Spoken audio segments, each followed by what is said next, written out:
Welcome to Business Innovators Radio, featuring industry influencers and trendsetters sharing proven strategies to help you build a better life right now. Hello, faithful listeners of Business Innovators Radio. This is Andy Curry, your host, and I am excited today to have with me James Feldman, who is a public speaker and has been speaking professionally for an astounding 40 years.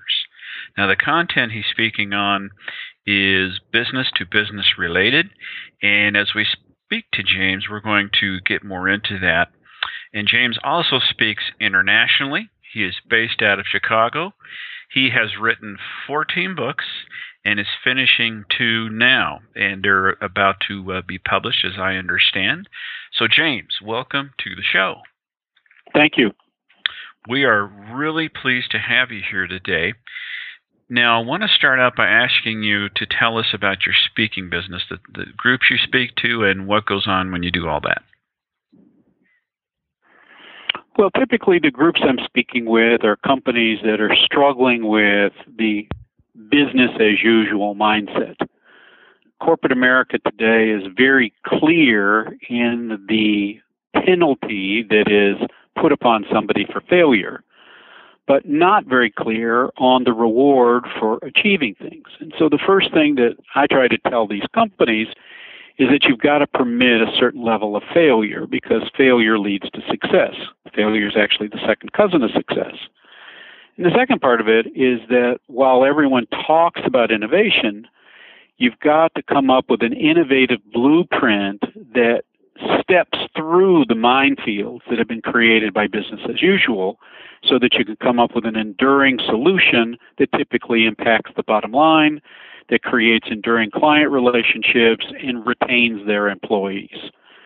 So at the end of the day, I have been an advisor and consultant to AT&T, Lucent, Motorola, Apple, almost every major casino in the United States, and continuing to do that internationally.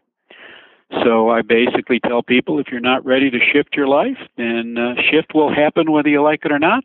And you don't need to talk to me, because the shift is going to roll all over you. I like your play on words. That's awesome. Shift happens. By the way, we're going to say this at the end of the interview, but your website is called Shift Happens. That's SHIFT happens.com, correct? Correct. Okay. Well, let me ask you, how did you get started in the speaking business? Well, what happened is my background in my early life, and I mean really early, like 10, 12, 13 years old, was photography. And I saw an opportunity to make slides for people. And I started creating very nice visuals for, at that time, 35 millimeter carousel projectors. And I was working with a company, put together their entire presentation, actually wrote the speech for the CEO of the company, and he got snowed into Chicago. And they were going to cancel the meeting. And I was there, and I said to the meeting planner, look, everybody's already here. You've already paid everything. I'll give the speech. And he said to me, what do you know about tires? And I said, I know as much about tires as anything that's written in this speech. But the truth is the audience doesn't know that. So as long as I come off with a good speech with great visuals and relevant content, they're going to walk away satisfied. And at the end of the talk, I got a standing ovation, and I got a check for it, and I was on my way. And you were hooked, I take it. I was. You know, that's a serendipitous moment. Had that not happened and you did show up, where do you think your life would have been? Well, I was doing well as a photographer. I was making money in photography, and the photography opened the door to a lot of areas. But what I saw happening is that the camera equipment was becoming more and more automated, and it was requiring less of the technical skills. And as you can imagine today, the number one camera in use is typically on a smartphone. And so if you were in the photography business overall, you found it very difficult. Now, that's not to say there still isn't a need for photographers. What I am saying is there's less of a need, and those photographers that are doing well are not doing well without working extremely hard and being extremely innovative in what they do. Right.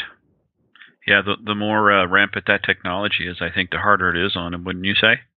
Yes, Yes. I mean, I still have a freezer full of film and find it very difficult to find anybody that'll still develop it. Interesting how things shift. Yes.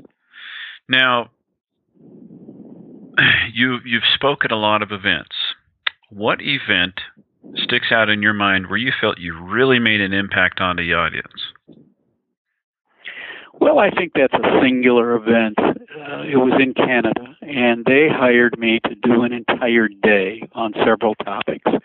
And the bulk of them were on what we would call motivational topics, finding your place in life, dealing with family issues, etc. And at the end of the event, a fellow came up to me and he said, "Can I talk to you for a minute?"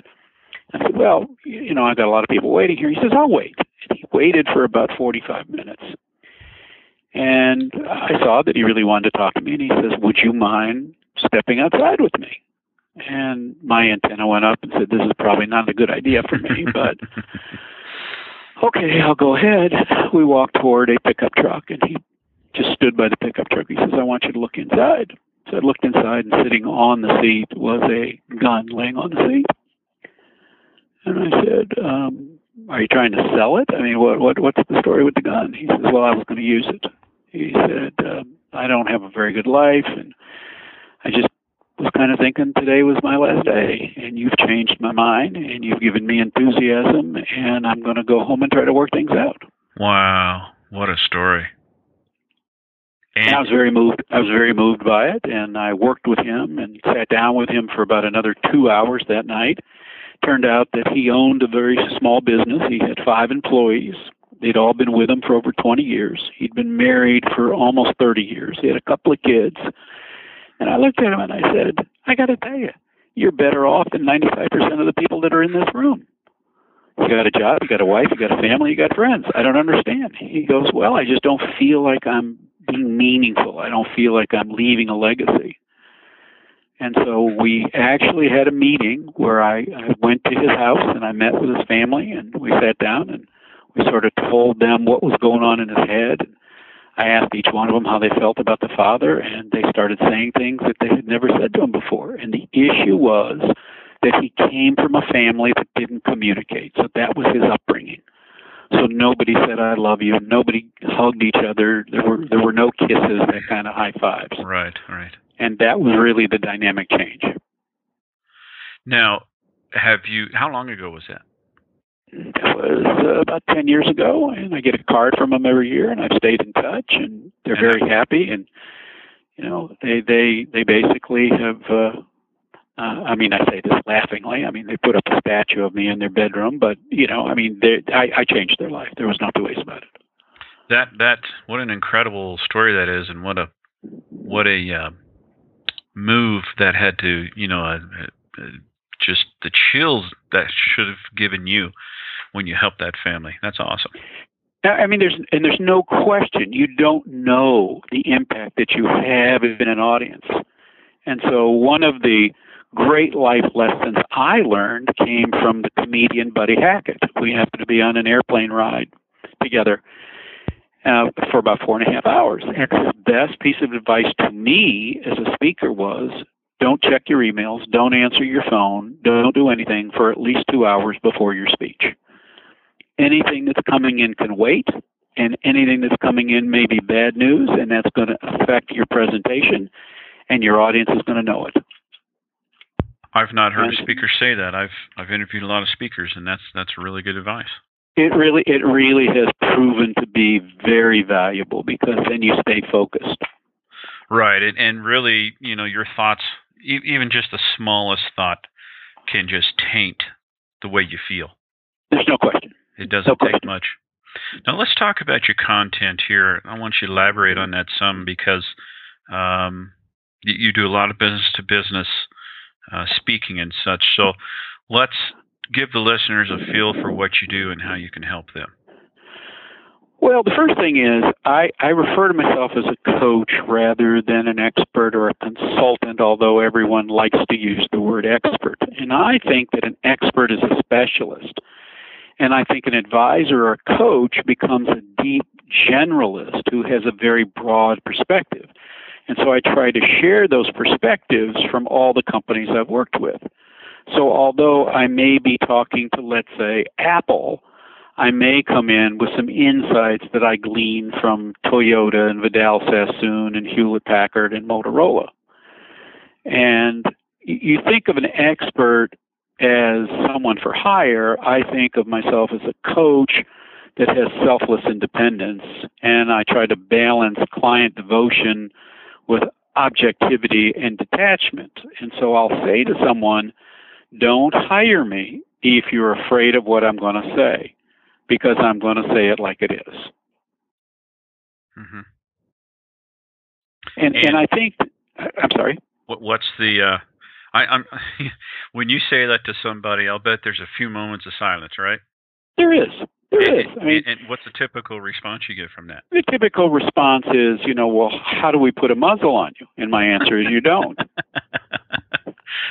That's funny.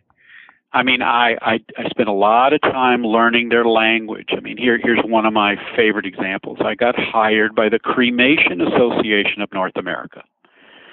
And the fellow that hired me said, I heard you speak. I want you to speak to this group. And I said, I think you've made a big mistake. And he goes, why? I said, I'm Jewish. Jewish people don't get cremated. I know nothing about cremation. He goes, that's why I want you.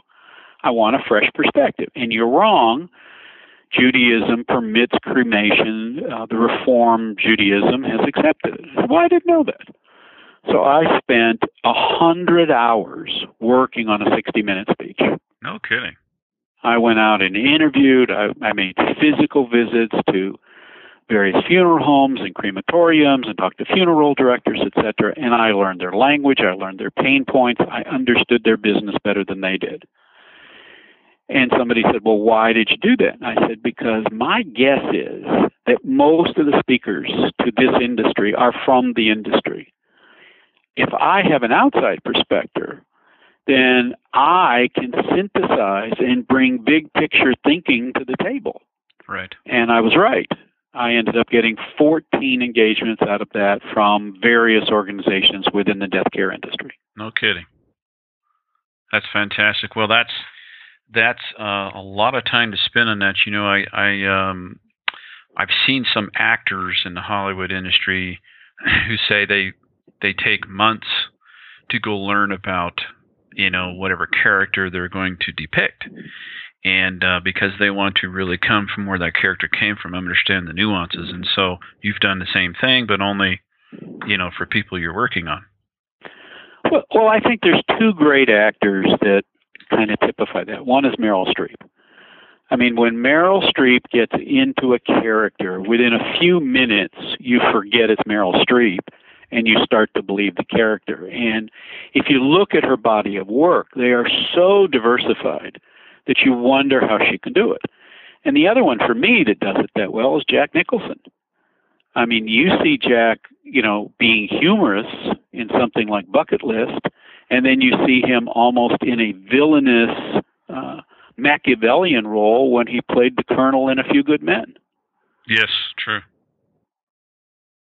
Yeah, Jack Nicholson is as they say, a stud. He was. Yes. But what's funny, he commented on himself, without his sunglasses, he's just a fat old man nobody knows. I thought that was fun. Well, James, listen, this was fantastic information, and what I want to know now is how you would like people to get a hold of you when they would like you to speak or want more information. So give out your contact information that you would like to for that matter. The email is jfeldman@shifthappens.com. The office number is 312-527-9111. The website is shifthappens.com. And if you're looking for some of the online courses, it's shifthappens.coaches, plural, console, CONSOLE.com. Okay. I have YouTube channels, Facebook, LinkedIn, etc. Fantastic. And I want to reiterate when he says shift happens, that is SHIFT happens. Okay, James, thank you very much for giving us some insight to your business and what goes on. That was very entertaining and a lot of fun. Thank you very much. Thank you. Appreciate the opportunity. Thanks for listening to Business Innovators Radio. To hear all episodes featuring leading industry influencers and trendsetters, visit us online at businessinnovatorsradio.com today.